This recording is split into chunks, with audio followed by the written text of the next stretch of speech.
Samajwadi party हो, Congress party हो या अन्य विपक्षी दल हो, ये जानबूझ करके वक्फ के नाम पर भ्रम फैलाने का काम कर रहे हैं कि नरेंद्र मोदी की सरकार ने ये जो कानून पारित किया है, इसके कारण से अब मुसलमानों की मस्जिदें, मदरसे, उनकी कब्रिस्तान, उनकी ज़मीनें सरकार छीन लेगी। ये पूरी तरह से झूठ है। दुर्भाग्यपूर्ण ये रहा है कि कुछ लोगों को केवल माटी की मूरत बना करके सामने रख दिया गया, उनको जाति के नाम पर नेता मान लिया गया।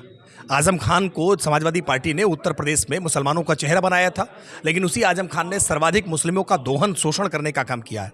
जाति का शोषण करने का काम सर्वाधिक उन जाति के नेताओं ने ही किया है। इसलिए अगर इसके आधार पर यह आकलन किया जाएगा कि कोई मुस्लिम ही मुसलमानों के लिए सोचेगा, तो ये पूरी तरह से गलत है। इस देश में पिछड़ों के आरक्षण की वकालत तो वीपी सिंह के समय में हुई है, मंडल कमीशन में। तो जो योजना बनाने वाला है वो जरूरी नहीं है कि उस समाज का होगा तभी योजना अच्छी बनाएगा। भारतीय जनता पार्टी ने हमेशा मुस्लिमों को प्रतिनिधित्व देने का काम किया है। मुस्लिम समाज जैसे जैसे भाजपा के साथ जुड़ेगा, ये अनुपात, ये प्रतिशत आपको और बढ़ता हुआ दिखाई देगा। सवाल अभी पहलगाम में जो घटना घटी है उसे लेकर तमाम तरह की चर्चाएं चल रही हैं। विपक्ष कह रहा है इस चर्चा से ध्यान भटकाने के लिए अब भारतीय जनता पार्टी जातीय जनगणना लेकर आई है। देखिए, जातीय जनगणना हो या वक्फ का सुधार कानून हो या एक राष्ट्र एक चुनाव हो, ये कोई तात्कालिक मुद्दे नहीं है। वर्षों वर्ष से, दशकों तक जिन पर चर्चा होती रही है। 1931 में जनगणना हुई जाती है, जातीय जनगणना उसके बाद से देश में नहीं हुई थी। आखिरकार जातीय जनगणना जिसकी डिमांड पूरा विपक्ष कर रहा था, जिसके बारे में भारतीय जनता पार्टी जब सत्ता में नहीं थी तब भी हम इसके बाद में हमेशा कहते रहे कि वास्तविक आंकड़े, डेटा तो सबके सामने होने चाहिए।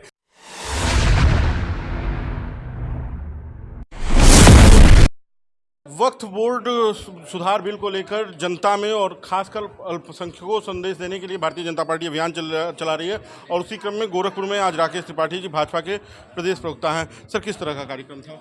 देखिए, वक्फ को लेकर के एक बहुत क्रांतिकारी बदलाव वक्फ सुधार अधिनियम को लेकर के नरेंद्र मोदी सरकार ने किया है, लेकिन समाजवादी पार्टी हो, कांग्रेस पार्टी हो या अन्य विपक्षी दल हो, ये जानबूझ करके वक्फ के नाम पर भ्रम फैलाने का काम कर रहे हैं कि नरेंद्र मोदी की सरकार ने ये जो कानून पारित किया है, इसके कारण से अब मुसलमानों की मस्जिदें, मदरसे, उनकी कब्रिस्तान, उनकी ज़मीनें सरकार छीन लेगी। ये पूरी तरह से झूठ है।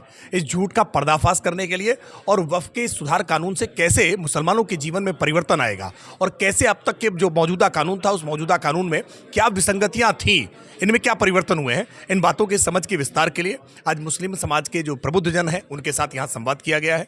ये भारतीय जनता पार्टी के गोरखपुर इकाई के द्वारा एक बहुत सुंदर आयोजन किया गया था। इस तरह के आयोजनों से वो सारे भ्रम के जाल हटेंगे और नरेंद्र मोदी सरकार ने कैसे मुसलमानों के लिए बेहतरी के लिए कदम उठाए हैं, उसकी आज यहाँ चर्चा हुई है। एक सवाल ये है कि सर, बात तो मुसलमानों की है, लेकिन पूरा मंत्रिमंडल मुस्लिम नेतृत्व से खाली है। जिस मंत्रालय में, अल्पसंख्यक कल्याण मंत्रालय में ये विभाग है, उसमें भी कोई मुस्लिम नेता नहीं है। दुर्भाग्यपूर्ण ये रहा है कि कुछ लोगों को केवल माटी की मूरत बना करके सामने रख दिया गया, उनको जाति के नाम पर नेता मान लिया गया। आजम खान को समाजवादी पार्टी ने उत्तर प्रदेश में मुसलमानों का चेहरा बनाया था, लेकिन उसी आजम खान ने सर्वाधिक मुस्लिमों का दोहन, शोषण करने का काम किया है। जाति का शोषण करने का काम सर्वाधिक उन जाति के नेताओं ने ही किया है। इसलिए अगर इसके आधार पर यह आकलन किया जाएगा कि कोई मुस्लिम ही मुसलमानों के लिए सोचेगा, तो ये पूरी तरह से गलत है। इस देश में पिछड़ों के आरक्षण की वकालत तो वीपी सिंह के समय में हुई है, मंडल कमीशन में। तो जो योजना बनाने वाला है वो जरूरी नहीं है कि उस समाज का होगा तभी योजना अच्छी बनाएगा। भारतीय जनता पार्टी ने हमेशा मुस्लिमों को प्रतिनिधित्व देने का काम किया है। मुस्लिम समाज जैसे जैसे भाजपा के साथ जुड़ेगा, ये अनुपात, ये प्रतिशत आपको और बढ़ता हुआ दिखाई पड़ेगा। एक अंतिम सवाल, अभी पहलगाम में जो घटना घटी है उसे लेकर तमाम तरह की चर्चाएं चल रही हैं। विपक्ष कह रहा है इस चर्चा से ध्यान भटकाने के लिए अब भारतीय जनता पार्टी जातीय जनगणना लेकर आई है। देखिए, जातीय जनगणना हो या वक्फ का सुधार कानून हो या एक राष्ट्र एक चुनाव हो, ये कोई तात्कालिक मुद्दे नहीं है। वर्षों वर्ष से, दशकों तक जिन पर चर्चा होती रही है। 1931 में जनगणना हुई जाती है, जातीय जनगणना उसके बाद से देश में नहीं हुई थी। आखिरकार जातीय जनगणना जिसकी डिमांड पूरा विपक्ष कर रहा था, जिसके बारे में भारतीय जनता पार्टी जब सत्ता में नहीं थी तब भी हम इसके बाद में हमेशा कहते रहे कि वास्तविक आंकड़े, डेटा तो सबके सामने होने चाहिए। और डेटा को लेकर के हम हमेशा पारदर्शी थे, निष्पक्ष थे, और हम आज उसी पारदर्शिता के साथ सबके सामने डेटा लेकर के आ रहे हैं।